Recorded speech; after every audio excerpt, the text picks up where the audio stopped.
সমবায় সমিতির পরিচালন কমিটির নির্বাচনে মনোনয়ন শুধুমাত্র তৃণমূলের। বৃহস্পতিবার ভরতপুর 1 নম্বর ব্লকে জজান গুন্দুরিয়া কৃষি সমবায় সমিতির পরিচালন কমিটির নির্বাচনে শুধুমাত্র তৃণমূলের পক্ষ থেকে মনোনয়নপত্র জমা করা হলো। এদিন বিকেল 3টে পর্যন্ত মোট 50টি আসনের জন্য কেবলমাত্র শাসক দল সমর্থিত প্রার্থীরাই মনোনয়ন দাখিল করেছেন। বিরোধীদের পক্ষ থেকে একটিও মনোনয়ন জমা পড়েনি। ফলে ওই কৃষি সমবায় তৃণমূলের দখলে এলো বলে মনে করা হচ্ছে। এ বিষয়ে ভরতপুর 1 ব্লক কৃষি সমবায় সমিতির পরিদর্শক সৈয়দ আরিফুল এলাহি বলেন, নির্দিষ্ট সময় পর্যন্ত 50টি আসনের জন্য 50টি মনোনয়ন জমা পড়েছে। ওই কৃষি সমবায়ে মোট কৃষক ভোটার রয়েছেন 2465 জন। সেখানে বুধবার ও বৃহস্পতিবার মনোনয়ন দাখিলের দিন ছিল, কিন্তু নির্দিষ্ট সময়ের মধ্যে শুধুমাত্র তৃণমূল সমর্থিত প্রার্থীরাই মনোনয়নপত্র জমা দেন। যদিও বিজেপির পক্ষ থেকে সেখানে মনোনয়ন দাখিলে বাধা দেওয়া হয়েছে বলে অভিযোগ করা হয়েছে। বিজেপির ভরতপুর মণ্ডল সভাপতি বাটুল ঘোষ বলেন, প্রথম দিনেই আমরা সেখানে মনোনয়নের জন্য ফর্ম সংগ্রহে গিয়েছিলাম, কিন্তু তৃণমূলের পক্ষ থেকে আমাদের বাধা দেওয়া হয়। তবে 26-এর বিধানসভায় আমরা ক্ষমতায় আসতে চলেছি, তখন আমরাও আমাদের মতন করব। যদিও তৃণমূলের ব্লক সভাপতি নজরুল ইসলাম বলেন, এখানে কাউকে কোনো রকম বাধা দেওয়া হয়নি। আসলে বিরোধীদের এখানে কোনো সংগঠন নেই। এই ঘটনায় কে কি বললেন শোনাবো বিজ্ঞাপনের পর। ভারতপুরে এই প্রথমবার ইলেকট্রনিক্সের শোরুম স্কাই ইলেকট্রনিক্স পাবেন নামি দামি কোম্পানির AC, fridge, deep fridge, washing machine, cooler, smart LED TV ইত্যাদি কোম্পানি সমস্ত রকম জিনিস ন্যায্য দামে পাইকারি ও খুচরো পাওয়া যায়। বিশেষভাবে মনে রাখবেন, সমস্ত কোম্পানির ফাইন্যান্সের ব্যবস্থা আছে। ভরতপুর কিষাণ মান্ডির নিকটে, ভরতপুর, মুর্শিদাবাদ। আমাদের মোবাইল নাম্বার 7864830468 এবং 9800429021। ওখানে আমরা নমিনেশন করার জন্য গিয়েছিলাম, কিন্তু আমাদেরকে ভেতরে ঢুকতে দিল না এবং আমাদেরকে পুলিশ প্রশাসন ওইখান থেকে ধর করে আমাদেরকে তাড়িয়ে দিল। মানে কারা তাড়িয়ে দিল আপনাদেরকে? পুলিশ প্রশাসন। আপনারা এবং যে তৃণমূলের গুন্ডা বাহিনী ছিল তারা হই হল্লা করতে লাগলো, দিয়ে আমাদেরকে ওইখান থেকে সব বের করে দিল। আপনারা নমিনেশন করার জন্যই গিয়েছিলেন? আমরা নমিনেশন করার জন্য গিয়েছিলাম। আমরা উপরে উঠলাম, ফর্ম চাইলাম, আমাদেরকে নমিনেশনের ফর্মও দিল। দিয়ে তারপরে মানে তৃণমূলের যে গুন্ডা বাহিনী ছিল তারা হই হল্লা করতে লাগলো, দিয়ে আমাদেরকে আর ফর্ম দিল না। দিয়ে ওপর থেকে আমাদেরকে নামিয়ে দিল। আমাদের যে প্রাক্তন মণ্ডল সভাপতি রবি মণ্ডল, তাকেও পর্যন্ত গায়ে হাত তুলল। হ্যাঁ, কারা মারলো? তৃণমূলের গুন্ডা বাহিনী। তার নাম হইল আপনার গোলবদন। আচ্ছা, তো আপনারা কি এটা প্রশাসনকে জানিয়েছিলেন? আমরা প্রশাসনকে জানাইছিলাম। কি বলেছে প্রশাসন? প্রশাসন কোনো ব্যবস্থা নেয়নি। তো আমার ওখানে ওনারা বলছেন যে এখানে কেউ আসেনি এবং বিজেপির কোনো সংগঠন নাই এবং এই চত্বরেই কেউ আসেনি নমিনেশন নেওয়ার জন্য। ওরা তো কাজটাই করছে আমরা তৃণমূলের হই। আমরা যে ওখানে গেলাম তা আমাদেরকে তো কোনো সহযোগিতাই করলো না পুলিশ প্রশাসন। পুলিশে আমাদেরকে তো ওখানে দাঁড়াতেই দিল না। এখন কি চাইছেন আপনারা? আমরা চাচ্ছি ওরা ওদের মতন করছি, আমাদের দল ক্ষমতায় আসুক। 26 আমাদের দল ক্ষমতায় আসবে, ক্ষমতায় এলে পরে তখন আমরা আমাদের মতন করব। কি নাম আপনার? আমার নাম বাটুল ঘোষ, বড়া 66 মণ্ডলের আমি মণ্ডল সভাপতি। বড়া 66 বিধানসভার মণ্ডল সভাপতি। আমার নাম বাটুল ঘোষ। ভরতপুরে আমি ব্লক সভাপতি।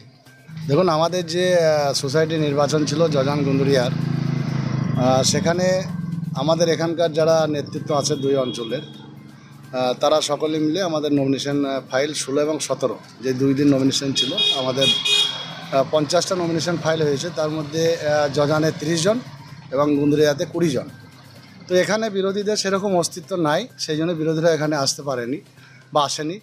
এখানে কোনো রকম আমরা তো ওপেন খোলাই ছিল, যে আসবে সে নমিনেশন ফাইল করতে পারে। তাদের সেরকম স্ট্রেংথ ছিল না, সেই জন্য তারা নমিনেশন ফাইল করেনি। আমাদের লোকজন এখানে নমিনেশন ফাইল করেছে এবং শান্তিপূর্ণভাবে এখানে নমিনেশন ফাইল করেছে। আগামী দিনে এই যে সোসাইটিতে কৃষকদের জন্য কি উন্নয়ন বা আরও বেশি দরকারে উন্নয়ন করতে পারবেন বলে মনে করছেন? দেখুন, আমাদের নতুন যে বোর্ড আসবে, যে এখানে যে সভাপতি বা সেক্রেটারি যারাই নির্বাচিত হবে, আমি সকলকেই বলবো আর কি, যে বিগত দিনে এই কোঅপারেটিভটা খুব সুনামের সঙ্গেই চলে বা ভালো কাজ করে। তো আগামী দিন যাতে আরও ভালোভাবে এখানে কৃষকদের স্বার্থ যাতে রক্ষা হয় এবং বেশি বেশি করে যেন কৃষক ঋণ পায়, কেন আমাদের কৃষিপ্রধান এলাকা, সেই এলাকায় কৃষকদের স্বার্থ যাতে সুরক্ষিত থাকে এবং তারা স্বল্প ঋণে যাতে লোনটা পায়, সেই ব্যবস্থা যাতে এরা বেশি বেশি করে, সেটা আমি সকলকে বলবো। বিরোধীরা কি প্রাধান্য পাবে? অবশ্যই পাবে, যারা কৃষক তারা অবশ্যই প্রাধান্য পাবে, কারণ আমাদের তো এটা কৃষকদের স্বার্থ রক্ষার জন্য, সেখানে আমরা কোনো দল দেখব না। ঠিক। দাদা, এই সমিতিতে আপনাদের কি ছিল আজ?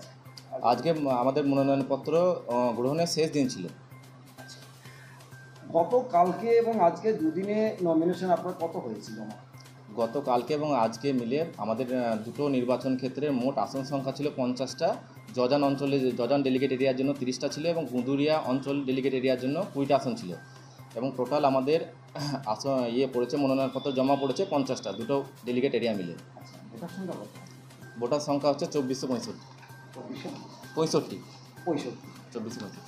এখানে আমরা যেটা শুনতে পেলাম, আমাদের কাছে যেটা খবর, যে এখানে বিরোধীরা নাকি নমিনেশন নিতে এসে তারা ফিরে গেছে, তাদেরকে তাড়িয়ে দেওয়া হয়নি। না, আমাদের এখানে কাউকে ফেরত দেওয়া হয়নি। আমরা বসেছিলাম নমিনেশন, এখনও পর্যন্ত বসে আছি, 3টে পর্যন্ত দেখতেই পাচ্ছেন।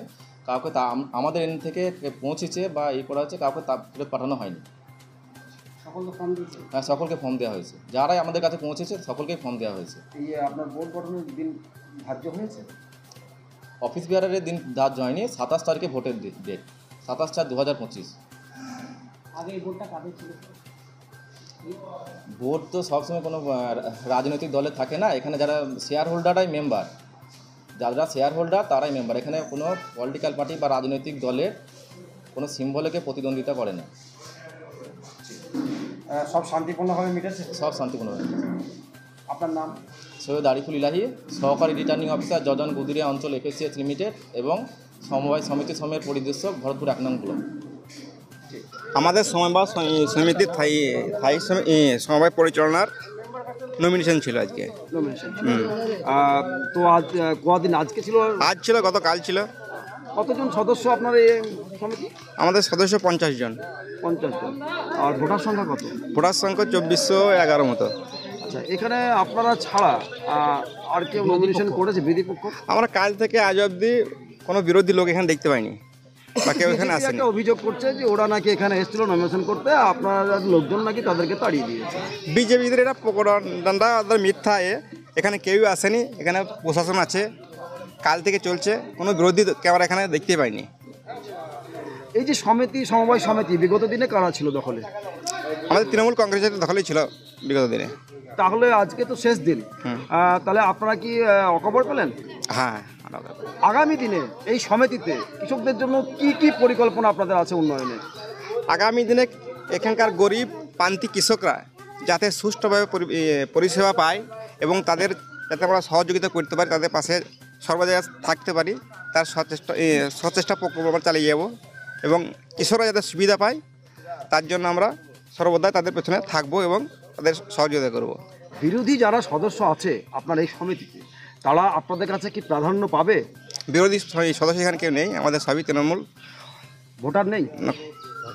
ভোটার আছে। তো বিরোধী সদস্য নেই, তো তাহলে ওরা নমিনেশনের জন্য কি জন্য আসছিল?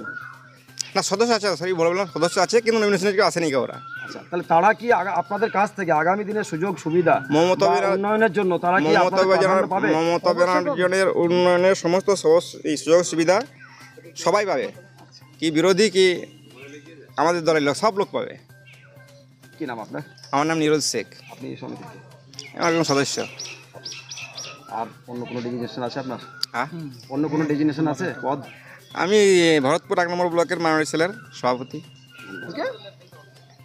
মেম্বার হওয়ার জন্য, মেম্বার হওয়ার জন্য নমিনেশন ফাইল করার জন্য। নমিনেশন ফাইল করেছেন? নমিনেশন ফাইল করেছি। বিরোধীরা এর আগে আপনি মেম্বার ছিলেন? না, নতুন। এই সমিতির কি কাজ জানেন? সমিতি কি? গরিব মানুষের পাশে দাঁড়ানো, যে চাষিদের পক্ষে, যেটা উপর থেকে যে আসবে মাল করে তাদের প্রাপ্য জিনিস পাই দেওয়া। কি কি আসে চাষিদের জন্য? বীজ, জোড়া, টাংনা, চাষিদের জন্য ধানের বিচন। আপনি তো বিনা প্রতিদ্বন্দ্বিতায় জয়ী হলেন, বা আপনাদের বিরোধীরা কেউ এখানে নমিনেশন করতে আসেনি, আপনাদের যেটা দাবি। তো যারা বিরোধী আছে তারা যদি আপনার কাছে কোনো সহযোগিতার জন্য আসে, তাদের কি সেই সহযোগিতা করবেন? অবশ্যই। কি নাম আপনার? অমৃত ঘোষ। কোথায় বাড়ি? দিনদারপুর।